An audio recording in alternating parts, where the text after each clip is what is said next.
Yeah Srinivas మన్ని గారు మాట్లాడతారు, director of this film. Thank you sir, thank you. ఇక్కడికి వచ్చినందుకు అందరూ. సార్ ఇక్కడ అంటే వీళ్ళంతా పెద్దవాళ్ళు, వాళ్ళు మాట్లాడుతున్నారు, మాకు ఏం మాట్లాడాలో కూడా అర్థం అవ్వట్లేదు.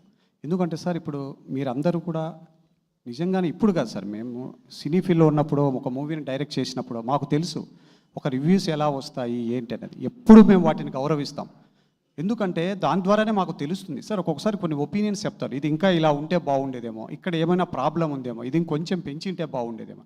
అది తప్పు కాదు సార్, ఎందుకంటే ప్రతి ఒక్కరికి ఒక ఒపీనియన్ ఉంటుంది సార్ చెప్పడానికి. మేము దాని గురించి కూడా బాధపడట్లేదు సార్.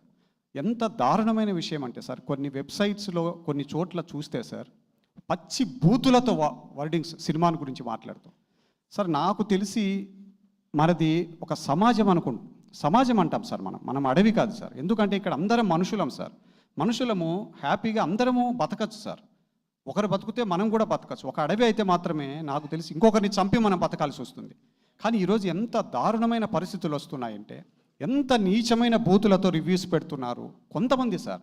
మీడియా ఇచ్చే ప్రతి రివ్యూని మేము గౌరవిస్తాం, కానీ ఒక నెగిటివ్ క్యాంపెయిన్ జరుగుతుంది చూసారు సార్. అసహ్యకరమైన పదాలు, అసహ్యకరమైన బూతులు, ఏవేవో ఇన్స్ట్రుమెంట్స్ చూపిస్తూ వాటి ద్వారా చెప్పడము ఎందుకు అనేది కూడా అర్థం కావట్లేదు సార్.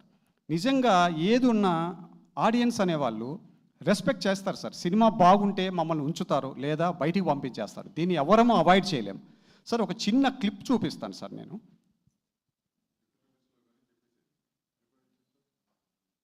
వినిపిస్తాను సార్. ఇది సార్ ఒక చిన్నది అంటే సోషల్ మీడియాలో ఇప్పుడు మూవీకి సంబంధించిందే. జస్ట్ జనాల రెస్పాన్స్, ఎక్కడో ఊరు నుంచి వచ్చినటువంటి ఒక థియేటర్ రెస్పాన్స్ సార్ ఇది.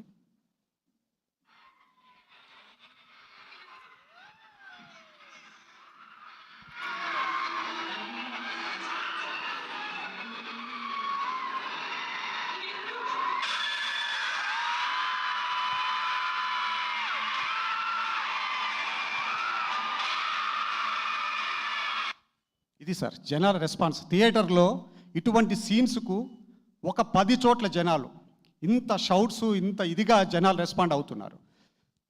కానీ ఏం చేయాలో అర్థం కావట్లేదు సార్. అంటే బాగుంది అనుకొని తెల్లవారి లేచి చూసేసరికి ఏం అర్థం కావట్లేదు సినిమా. ఎందుకు సార్ ఒకరినొకరు చంపుకొని బతకాలి, నాకు అర్థం కావట్లేదు సార్. ఇక్కడ అందరికీ స్పేస్ ఉంటుంది సార్. మంచి సినిమాలు 2, 3, 4 వస్తే సార్ హ్యాపీగా బతికిన సందర్భాలు ఉన్నాయి. ఎప్పుడో ఎంత పూర్వకాలం నుంచి కూడా మనం చూస్తే నాగేశ్వరరావు గారు అవ్వచ్చు, ఎన్టీ రామారావు గారు అవ్వచ్చు, అందరి సినిమాలు ప్యారల్గా రిలీజ్ అవుతున్నాయి, అన్నీ బాగున్నాయి, ఆడాయి, అన్నీ పోతున్నాయి. మనకి ఎందుకు సార్ ఈ టైంలో ఇంత దారుణంగా ఒకరినొకరు చంపుకోవాలని చూస్తున్నామని సార్. మాకు కూడా పెద్ద ఆశలు ఉండవు సార్. ఒక సినిమా సక్సెస్ అవుతే ఏదో పెద్ద కార్లలో తిరగాలో అదన్నీ ఏమి ఉండదు సార్. మాకు చిన్న పిల్లలు ఉంటారు, ఎక్కడో ఊర్లలో ఉన్నారు. మా టీం అందరూ అంతే సార్. ఎంత దారుణమైన పరిస్థితుల్లో కొందరు టీంలో పనిచేస్తున్న వాళ్ళు కుటుంబాలు, చిన్న పిల్లలు ఎక్కడనో ఉంచుకొని అందరు ఇక్కడ వచ్చి పనిచేస్తున్నారు. ఒక సక్సెస్ వస్తే కుటుంబాన్ని దగ్గర పెట్టుకోవచ్చు, పిల్లలను దగ్గరగా ఉంచుకోవచ్చు. ఎందుకంటే ఏ అర్ధరాత్రిలో ఊర్లలో పిల్లలకు ఏ జ్వరం వస్తే చూపించడానికి కూడా ఇళ్లలో ఎవరు తోడుండరు సార్. అంత భయంకరమైన పరిస్థితుల్లో ఇక్కడికి వచ్చి ఈ సినిమాలు చేస్తూ ఉంటాం. ఎందుకంటే ఇది ఒక పిచ్చి సార్. ఇవన్నీ చెప్తున్నది సినిమా చూడండి అని సింపతి కోసం కాదు సార్. మేము ఎంత సింపతితో మాట్లాడినా సినిమాను చూస్తే జనాలు యాక్సెప్ట్ చేస్తేనే ఆ సినిమాలు బతుకుతాయి.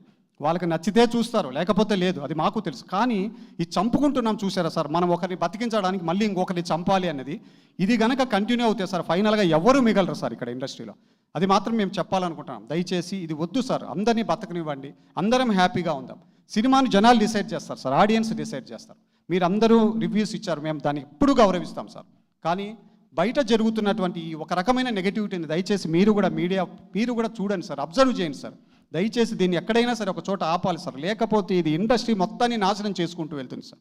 Thank you sir, thank you very much. Thank you అండి. అండ్ నా దాము గారిని మాట్లాడాల్సిందిగా కోరుకుంటున్నాం.